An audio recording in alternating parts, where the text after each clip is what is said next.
The stillness of the suburban night was interrupted by the piercing wail of sirens. Red and blue lights flashed in rhythmic bursts, painting the quiet street outside Grace and Glory Community Church with urgency and chaos. Neighbors peeked from behind curtains, their whispers carried through the crisp air. The church, once a beacon of faith, now stood cloaked in shadows, its solemn dignity fractured by the commotion. Two patrol cars, engines humming softly, flanked the church steps.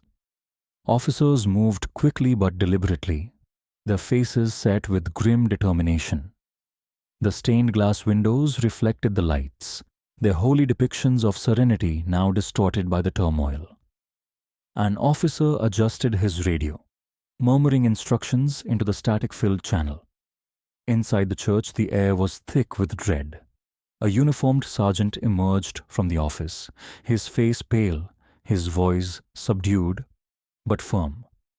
"We've got one deceased. Notify the coroner." As word spread, the tight-knit community began to gather in clusters along the sidewalk. Faces etched with shock and confusion turned toward the imposing building where so many had sought solace. Who could it be? A woman whispered to her husband, clutching his arm tightly. "I don't know," he replied, his eyes fixed on the church doors. "What could have happened here? In our church?" The murmurs grew louder, fueled by speculation. "Is it true someone's been killed?" "It can't be Pastor Miles. He's too good for something like this." Inside, two officers carried a stretcher from the church office. A white sheet covered the figure beneath, but the unmistakable outline of a body left no room for doubt about the gravity of the situation. As they crossed the threshold, the fabric shifted slightly, revealing a dark, spreading stain. Gasps echoed through the crowd outside. A young officer, no older than 25, stood at the doorway, his eyes darting nervously between the stretcher and the congregation. "Who's under there?" Someone from the crowd dared to ask, but the officer simply shook his head and stepped back inside. Above it all, the church's stained glass windows glowed faintly under the streetlights. The radiant image of a shepherd leading his flock now seemed haunting, almost accusatory. The same walls that once hosted hymns and prayers now housed something unspeakable. The contrast between the sacred and the sinister hung heavy in the air, an unspoken question gnawing at the hearts of the onlookers. How could this happen in a place meant to be a sanctuary? The whispers turned darker as the identity of the victim spread through the crowd like wildfire. "It's Pastor Miles," someone said, their voice trembling. "No," another replied in disbelief. "That can't be true. He's a good man." But as more murmurs confirmed the truth, the disbelief gave way to a cold realization. Jonathan Miles, the man who had baptized their children, counseled their marriages, and preached forgiveness every Sunday, was now a murder victim. And yet, whispers of something darker began to surface. "What was he doing here so late?" one congregant asked. "Why didn't his wife come with him?" The questions grew louder, more pointed. Rumors hinted at secrets long buried, at actions that contradicted the moral image Jonathan had so carefully cultivated. "How does a man of faith end up like this?" Another voice broke through the crowd. The question lingered unanswered as the stretcher disappeared into the waiting ambulance. Inside the church, the sergeant turned to his partner. "This doesn't feel like a random attack," he said quietly, his eyes scanning the room. "This feels personal." As the first glimmers of dawn approached, the congregation stood frozen in their grief and disbelief. They had come to this church for comfort, for guidance, for answers. Now they were left with only questions and a haunting truth. Even the most revered can fall. And when they do, the impact ripples far beyond themselves. Pastor Jonathan Miles was everything the town admired in a leader. At 45, he exuded charisma, effortlessly commanding attention from the pulpit. His sermons, delivered with eloquence and passion, were imbued with messages of morality, forgiveness, and steadfast faith. To the outside world, he was more than just a pastor. He was a role model, a guiding light for those lost in life's darkness. At home, Jonathan maintained the image of a devoted husband and father. He hosted family dinners, prayed before meals, and ensured his children, Sarah and Luke, grew up with the same values he preached. God's work begins at home, he often said, smiling as Rebecca, his wife, silently nodded in agreement. Yet behind the polished veneer, Jonathan's role as a spiritual guide consumed him, leaving little room for the man beneath. When Jonathan first arrived in the small town, Grace and Glory Community Church was struggling. Membership had dwindled, and the once vibrant sanctuary felt hollow. Undeterred, Jonathan dedicated himself to reviving the congregation. Through tireless outreach efforts and emotionally charged sermons, he turned the church into a thriving institution. He organized food drives, led youth programs, and became a regular presence at community events. This church isn't just a building, it's a home, he declared during one of his early sermons, his voice echoing through the packed pews. Over time, Jonathan became synonymous with the church's success. But the higher the pedestal, the further the fall, a truth that would eventually come to haunt him. Rebecca Miles was the kind of woman people admired from a distance. She was poised, dependable, and deeply loyal to her husband's vision. As Jonathan's partner, she worked tirelessly to keep the church running smoothly, organizing fundraisers and coordinating volunteers. But behind closed doors, Rebecca felt the weight of her sacrifices. Jonathan's growing preoccupation with the church left little time for their marriage. Nights once spent in quiet companionship were now consumed by his endless work.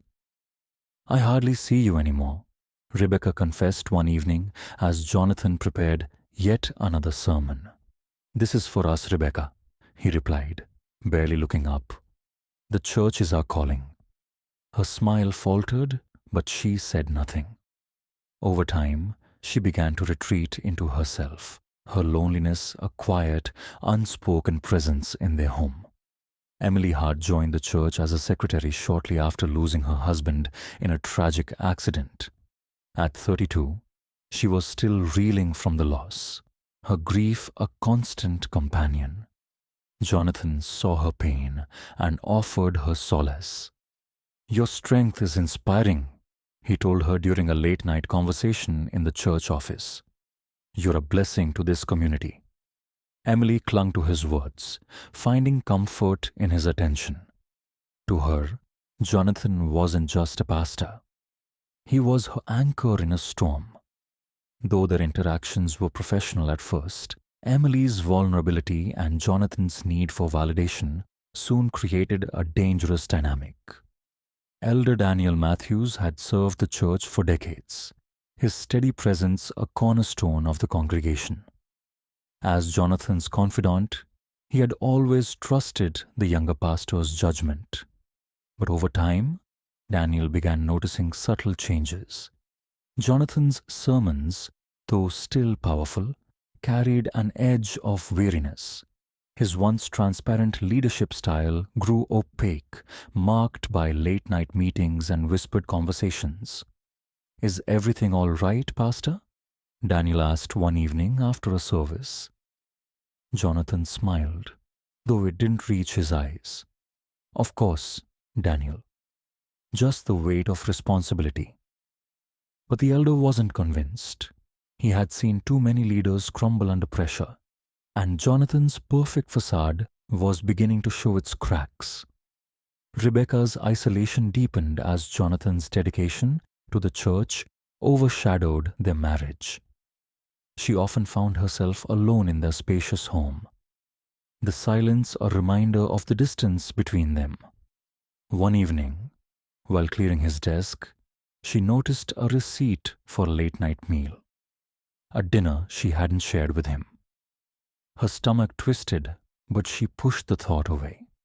When she finally confronted him about his absence, Jonathan dismissed her concerns. "It's nothing, Rebecca. Just church business." But Rebecca knew better. The man she had married was slipping away, and she felt powerless to stop it. Jonathan's relationship with Emily grew increasingly intimate, their conversations laced with unspoken tension. Late-night meetings in the church office became routine, each one stretching the boundaries of professionalism. "I don't know what I'd do without you," Emily admitted one night, her voice trembling. Jonathan hesitated before responding, his gaze lingering on hers. "You're not alone, Emily. You'll never be alone." The line between comfort and something deeper blurred, leaving both of them teetering on the edge of betrayal. To the congregation, Jonathan remained a paragon of virtue. His sermons inspired hope, his outreach efforts strengthened the community, and his reputation as a family man reinforced their faith in him. "Pastor Miles is a gift from God," one congregant said during a church event. "We are lucky to have him." But beneath their unwavering trust lay a tragic irony. The secrets Jonathan kept, the choices he made, would soon shatter the very foundation of the church he had worked so hard to build. Jonathan watched as Emily wiped her tear-streaked cheeks, her trembling hands clutching the edges of her desk. The grief she carried for her late husband was palpable, an invisible weight that seemed to crush her every time she tried to breathe. "You're stronger than you think, Emily," Jonathan said softly, sitting across from her. His voice was low, steady, the kind of tone that made people lean in. Emily looked up, her red-rimmed eyes meeting his. "I don't feel strong. Every day, it feels harder to keep going." Jonathan reached out, his hand hovering before it finally rested on hers. "Grief tests us, but it doesn't define us. You have a purpose, Emily. This church is your home now." Her lips quivered into a faint smile. For the first time in months, she felt seen, as if someone truly understood the depths of her pain. What began as comfort evolved into something more insidious. Jonathan's words, once purely supportive, became laden with subtle undertones. "You're special, Emily," he said one evening after a late meeting in his office. "God doesn't bring people into our lives by accident. Our connection, it's blessed." Emily's heart fluttered at his words, a sensation she hadn't felt since her husband's death. She searched his face for signs of hesitance but found only sincerity. "But what about Rebecca?" she asked hesitantly. Jonathan's gaze softened. "Rebecca and we've grown apart. Our roles in life have changed." It was all Emily needed to hear. The moral line she'd clung to blurred, replaced by the intoxicating idea that what they shared was somehow destined. Jonathan's growing closeness to Emily didn't go unnoticed. Rebecca, accustomed to his long hours at the church, began to sense something different. "You've been working late a lot recently," she mentioned one evening as he returned home. His tie loosened and his shoulders slumped. "It's the expansion project," he replied, avoiding her gaze. "There's so much to oversee." Rebecca nodded, but the pit in her stomach remained. She couldn't shake the feeling that his explanations were rehearsed, that there was more to his late nights than he admitted. Her suspicions planted a seed that would only grow with time. Jonathan's role as a pastor gave him the authority to manipulate. During one of their late-night conversations, Emily voiced her unease. This feels wrong," she whispered, her hands wringing nervously. "You're my pastor, Jonathan. What would people think?" He stepped closer, his presence commanding yet gentle. "Emily, the world doesn't understand the plans God has for us. Sometimes his path isn't obvious, but it's still righteous." She swallowed hard, torn between her instincts and his persuasive words. "But the commandments are about love, Emily," he interrupted, his voice firm but soothing. "And what we share. It's not sinful. It's sacred." Her resolve wavered, the battle between her conscience and her longing tipping in his favor. Despite their efforts to remain discreet, Jonathan and Emily's bond didn't escape the watchful eyes of the congregation. Lingering glances during services and hushed conversations in the hallway sparked rumors. "Did you see how close they were at the fundraiser?" one churchgoer whispered after Sunday service. "It's probably nothing," another replied, though her tone betrayed doubt. "But it does seem strange." The whispers began to grow, each one chipping away at the pristine image Jonathan had so carefully crafted. Elder Daniel had served the church long enough to recognize when something wasn't right. Jonathan's behavior, his vague explanations, his increasing absences, didn't align with the man Daniel thought he knew. "Pastor, I've been meaning to ask," Daniel began after a committee meeting, his voice measured. "Are you managing all right? You seem distracted lately." Jonathan smiled, though his grip on the desk tightened. "It's just the workload, Daniel. Running a church this size isn't easy." Daniel nodded, but didn't press further. Instead, he began quietly observing. He noticed the way Jonathan lingered near Emily after meetings, the subtle shifts in their interactions. Each detail confirmed his growing suspicion. Something was being hidden. Rebecca's world unraveled with a single piece of paper. While tidying Jonathan's study, she found a note tucked beneath his planner. The handwriting was Emily's, flowing and unmistakable. The words were simple but damning. "Thank you for last night. I couldn't do this without you." Her hands trembled as she reread the message, her mind racing. The truth she had feared now lay before her, undeniable and devastating. When Jonathan returned that evening, Rebecca confronted him, the note clutched tightly in her hand. "What is this?" she demanded, her voice shaking. Jonathan's eyes flickered with shock before settling into a calm, practiced expression. "It's not what you think, Rebecca." But Rebecca knew better. Jonathan's denials were relentless. "You're reading too much into this," he insisted. "Emily and I are just colleagues. You're letting your imagination run wild." Rebecca's voice crashed as she pressed him. "Then why was she thanking you for last night?" "Rebecca," he said, his tone firm but condescending, "you need to trust me. This is about the church. Emily is struggling, and I've been helping her through it." Her protests were met with more deflections, leaving her feeling isolated and powerless. The man she once trusted implicitly now felt like a stranger, one she could no longer reach. Emily, meanwhile, was unraveling. Jonathan's increasing distance left her feeling abandoned, and her once steady faith in their connection began to crack. "If you don't leave her," she warned during a heated phone call, "I'll tell everyone. The congregation, your wife, everyone." Jonathan's voice was low, almost pleading. Emily, you can't do that. Think about what it would do to the church, to both of us.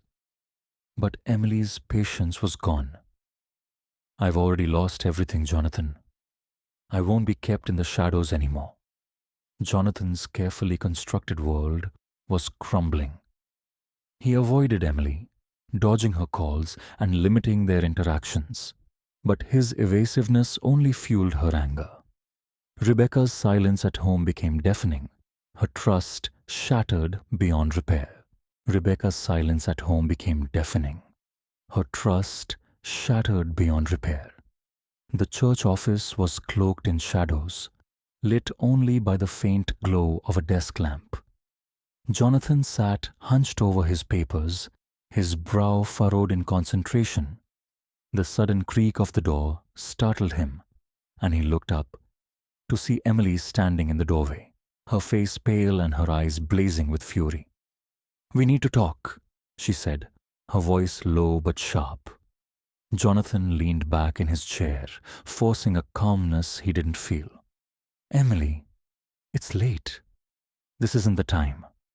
Her hands trembled as she stepped forward. "You don't get to decide when it's time. You've been avoiding me, treating me like I don't exist." Jonathan sighed, rubbing his temples. "You're overreacting." "No," she snapped, her voice rising. "You used me, Jonathan. You made me believe this meant something." Jonathan stood, towering over her in an attempt to regain control. "Emily, you're being irrational. Calm down." Her laugh was bitter, almost a sob. "Irrational. You told me this was special, that it was blessed. Was that a lie?" "I never said," he started, but she cut him off. "You did. You twisted everything to make me believe this was right. And now what? You're just done with me." Her voice cracked, desperation creeping into her tone. "Emily, this is getting out of hand," Jonathan said, his patience freeing. "You need to think about the bigger picture, about the church." Her jaw tightened. "Don't you dare bring the church into this. You're the one who ruined everything." She took a step closer, her voice trembling but resolute. "If you won't leave, Rebecca, I'll tell everyone. The congregation, your wife, everyone will know the truth." Jonathan's face hardened. "You don't want to do that, Emily. Think about what this will do to your reputation, to your life." But his dismissive tone only fanned the flames of her anger. "And what about my life, Jonathan?" "You've already destroyed it." Jonathan turned away, shaking his head. "I'm done with this conversation." The words ignited something in Emily, a rush of pain and fury she could no longer contain. Her eyes darted to the desk where a heavy decorative cross lay. Her fingers closed around it before she even realized what she was doing. "Don't you walk away from me," she screamed, her voice raw. Jonathan turned back just as she raised the cross. His eyes widened in shock, but he didn't have time to react. The weight of her rage drove the object down, striking him on the side of the head. He stumbled, his hands clutching at the desk for support, but she struck again. This time, he collapsed to the floor, blood pooling beneath him. Emily froze, the cross slipping from her hands with a dull thud. Her chest heaved as she stared at his lifeless body, the reality of her actions sinking in like a cold blade. "What have I done?" she whispered, her voice barely audible over the pounding of her heart. Panic set in, tightening its grip around her throat. She dropped to her knees, her hands shaking as she reached for Jonathan's pockets. She yanked out his wallet, tossing its contents across the floor, then overturned his chair. The office was a mess within moments. Papers scattered, drawers yanked open, the desk lamp knocked askew. She left the cross where it lay, her fingerprints smeared on its surface. "It has to look random," she muttered to herself, her voice trembling. But in her frantic rush, she overlooked the small things. A strand of her hair caught on the edge of the desk, a smudge of her makeup on his shirt collar. Rebecca arrived at the church, her heart heavy with unresolved anger. She had rehearsed her words all evening, determined to confront Jonathan once and for all about the state of their marriage. But as she pushed open the office door, her breath caught in her throat. Jonathan's body lay sprawled on the floor, his blood staining the carpet in a dark, spreading pool. The sight of the cross, its edges slick with red, sent a wave of nausea crashing over her. "No," she whispered, her voice breaking. She stumbled forward, her knees giving out as she knelt beside him. "Jonathan? What happened?" Her trembling hands reached for her phone, fumbling to dial 911. The operator's voice was a distant hum as she stammered out the details. "There's been a murder," she managed, her tears falling freely. The dispatcher's calm instructions grounded her just enough to stay on the line, but her mind raced with questions. Who could have done this? And why? Emily fled the church, her footsteps echoing in the empty halls.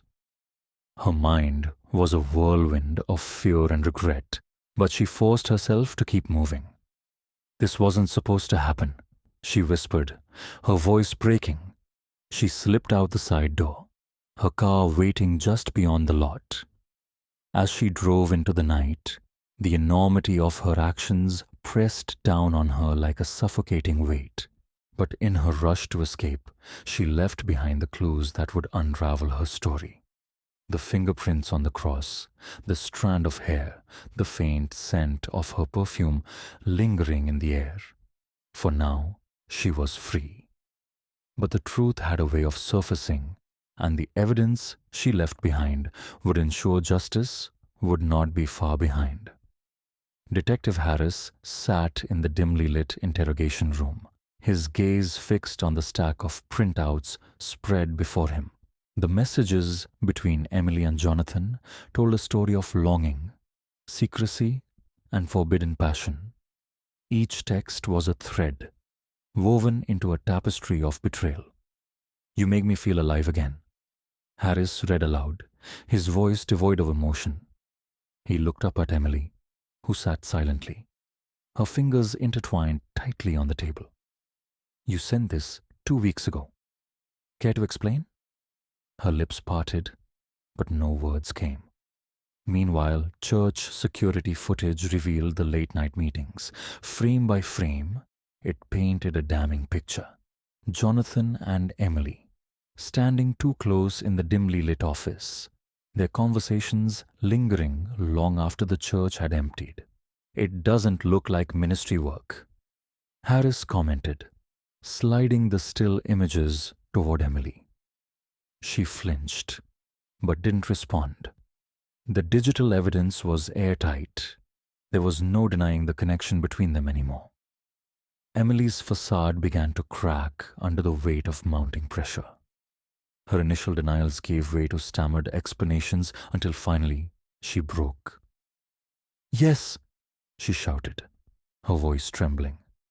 "I killed him, but he pushed me to it. He used me, and then he threw me away like I was nothing." Her chest heaved as she leaned forward, her eyes wild with desperation. "It wasn't supposed to happen like that. He kept telling me I mattered, that we were destined. But then, he wanted to go back to her." Harris let her words hang in the air before speaking. "So, you're saying it was self-defense?" Emily nodded quickly. "Yes. He came at me, and I panicked." The detective's eyes narrowed. "Is that what happened? Or is that what you want us to believe?" As the investigation deepened, her story unraveled. The position of the body, the fingerprints on the cross, and the lack of defensive wounds painted a starkly different picture. Emily's attempt to justify her actions fell apart. leaving behind only the raw truth of her crime.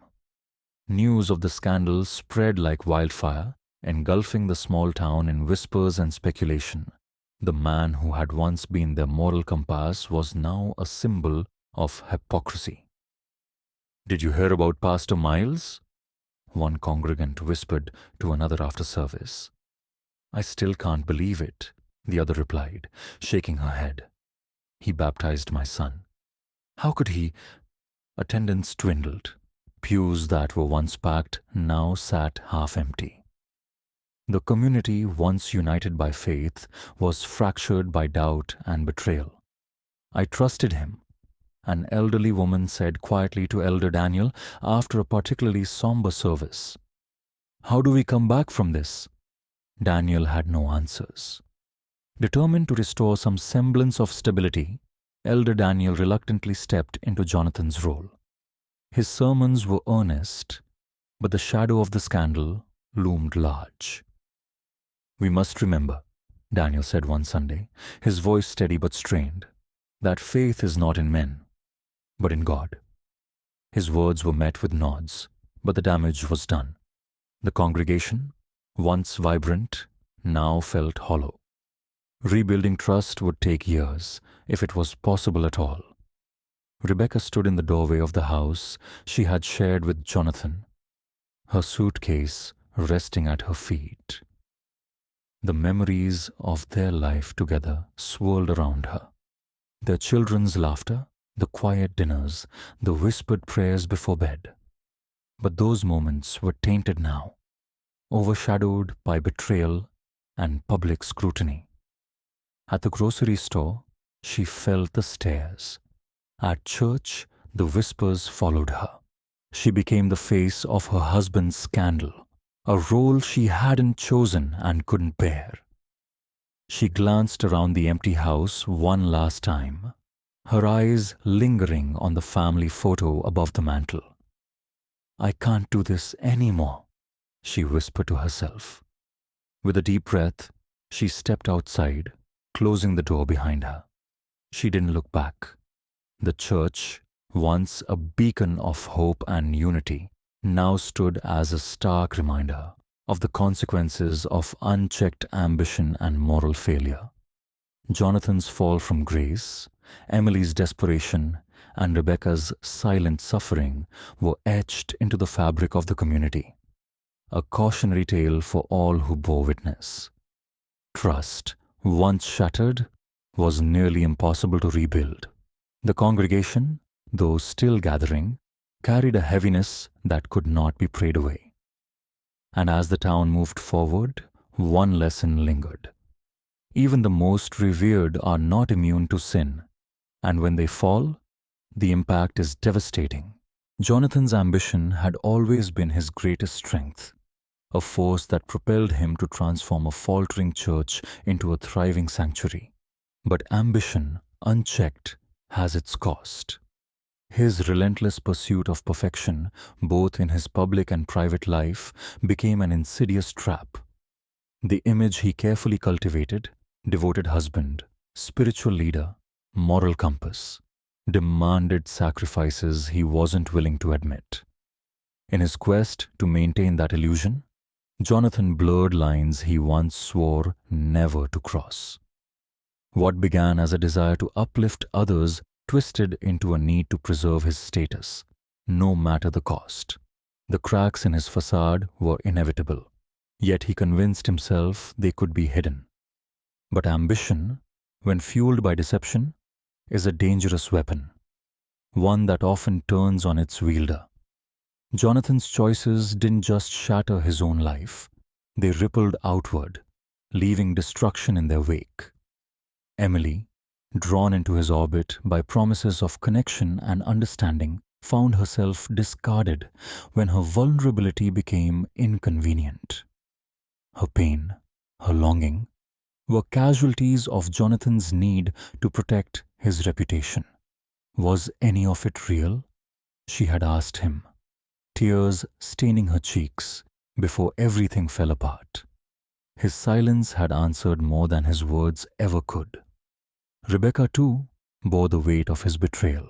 The man she had vowed to love and honor had torn their marriage apart, not with violence or cruelty, but with the quiet, deliberate breaking of trust. For the congregation, the revelations were a crushing blow. They had placed their faith in Jonathan, believed in his sermons, his leadership. Now, all they had was doubt.